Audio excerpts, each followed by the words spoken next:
This is the Fitzy and Whipper with Kate Ritchie podcast. You know what you don't want to be doing today, Fitz?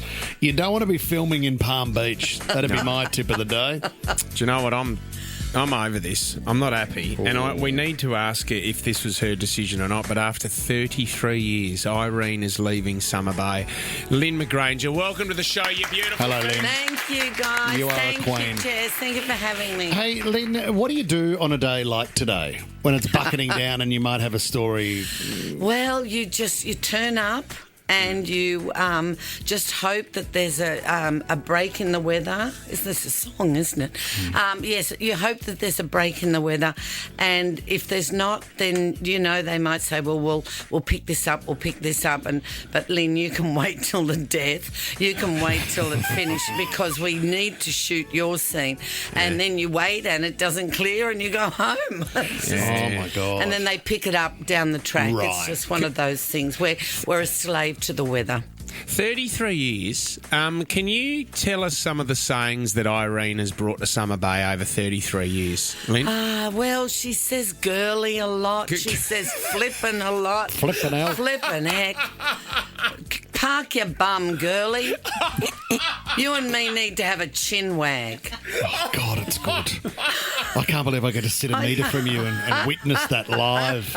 Lynn, that's special for me. Is that's not written in the script, though? You would have originally that would have been ad-libbing for you and you just talking, wouldn't it? Look, yeah, somebody said to me way back, back when they were still, when Moses was playing full back for Egypt, when I first started on the show, that,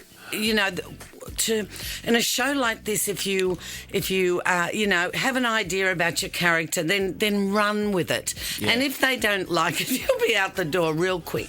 But if they do like it, the writers will kind of follow you. And this is what has happened with Irene. And I'm sure Ray has done exactly the same thing with his Flamens and his Strike Me Roans and all of that. And both of us love the idea that we're keeping the Australian vernacular alive. Yeah. Because we're so Americanised, with television and whatnot. But I decided that I would start putting in some Ireneisms. That's what they've become. Yeah. And in fact, my mum and dad spoke like that. And so I kind of... I didn't have to go looking for it. I'll still say things to someone younger person in the cast, and they'll look at me like I'm from Mars and go... What does that mean? And I'm like, are you for real? Because it's part of Lynn, we my obviously vernacular. We don't want you to go. And I know when the announcement was made, Australia threw their hands in the air and said, "What have we got to live for?" Now, when it comes to the departure of Irene, how is she going out? Do you get to choose that? And what are some of the ideas throwing around? Yes, well, my initial thought was, maybe she can just get hit by a bus outside the diner because it's quick, it's done, it's and then, I don't know, maybe she's not really dead, and then at the funeral she's like, back. let me out, you flippin' idiots. What everyone walks over to you and just sinks the boot in just to see if you're still alive, and then what about blow up a few gas bottles or something at the caravan park? Well, we've done that. We've done all of that. What do you do differently? Well, can I just tell you that I had an idea when I decided that the time was right.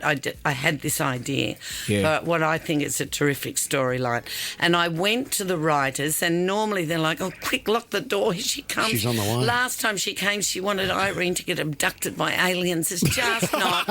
It's not a valid storyline. But this time they heard me out, and they went, "That's great." Wow. I mean, all these years I should have been in the writing department. No, so they've run with it. Do you have to die though? Like, or can you leave Summer Bay? This is what I can't tell you. Right. You see, because it is very the storyline, and once you get into the storyline, you'll understand why. But I can't say anything because we want people to watch and we want people to be invested in Irene's story, and God willing they will be. And I think it's a valid storyline. I think it's very pertinent, and I think people will travel the journey. Just quickly, remember Neighbours? Madge came back as a ghost. Could they kill you off? And then comes back as a ghostie. I come back like I could morph through the white goods. That's not bad. Like Bobby did back in the day. Oh, yeah, I remember when Bobby. Ailsa was having issues, and Bobby morphed through the white goods. Coming through the fridge. I mean, that she did. Yeah. She absolutely did. But no, see, it's been done. That's just You it. can't bring her back. We can't go back and redo Irene, it. Sorry, Lynn. Can I ask? Like Fitzy talks about Neighbours there in the great marathon that has been Neighbours Home and Away, right? And Neighbours has it's gone, then it came back, and I think it's stopped again. Or It's is it gone on? again. It's gone again. But not. I think they're still filming up until a point in the middle of the year. What do you put Home and Away's success down to? Look, Like, why is it the ultimate? I think it's got primarily to do with the writing. Then I think it's got to do with their turnover of characters, but they're hanging on to core characters. to core older characters and letting the young ones come and go. Yep. They've gone a bit, off-piste a couple of times, I think. Who, Neighbours? No, Home and Away with storylines, but then the very clever writers have brought it back. And I think that the characters that they get on the show, a new generation of people or even an old generation who have come back to the show will get invested in them. So I think it's a great mixture of the cleverness of the writers and of the casting and all of those things, and hanging on to core characters. Is there a big goodbye party? I mean, with Channel 7's budgets at the moment, it'll be at a fish and chip shop in Avoca Beach. Or something. But what is They can hear you. Look, they are throwing me a shindig. Are they? Oh, they are, and I'm very excited. Now, obviously, I can't say when and where. Yeah. Otherwise, we'll have, another fruit 5 trucker. or 10 people turning up, and we can't have that. No, they're throwing me a bit of a shindig, love which is lovely, because normally we do it on set, but they've decided not to do it for my last scene because, I can talk under wet concrete. The people who get up and talk and say goodbye to me, they can talk under wet concrete. We'll be there till, next Christmas. Yeah, right. So they've decided to do it on the night, and there'll still be people come down and watch That's me. very kind of you to invite us. And, of course, Kate Ritchie, who's not here right now, she will be Kate there. would love to be there. She'll get involved. We'll be there. We might shoot a bit of behind-the-scenes stuff. Lynn's rap party. A couple of grogs, you think, Fitz? Roll up a few fat why ones. not? Well, and really rip into it, Lynn. You'll have a bit more time to go watch the Swannies now as well, I Lynn. absolutely will, because I can't go this Saturday because we're filming. That's the commitment. On Saturday. That's why she's the best. It's just, I'm so disappointed because it's a rematch, isn't it, of the grand final, of which course. we will say nothing.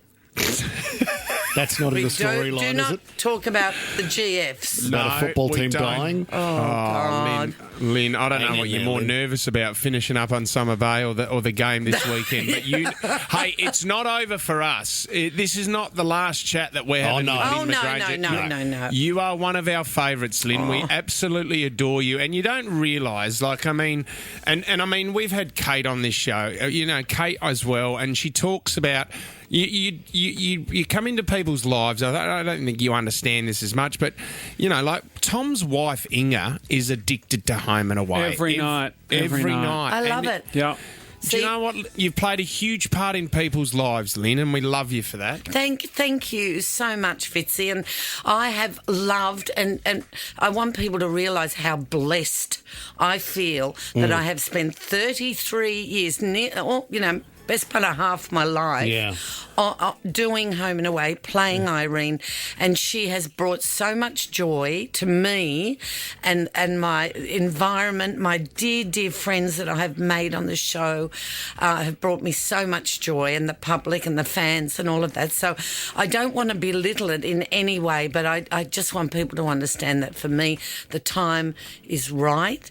While I've still got my marbles and I can still walk upstairs, I want to go back and do some theatre. And it's that simple. Wow, you're a superstar. Well done. Proud. I love you, Lynn. Oh, What about- thank you, I love honey. you. I really What do. about a meth lab in Yabby Creek? Oh, hang on a minute. All right, thanks, Lynn.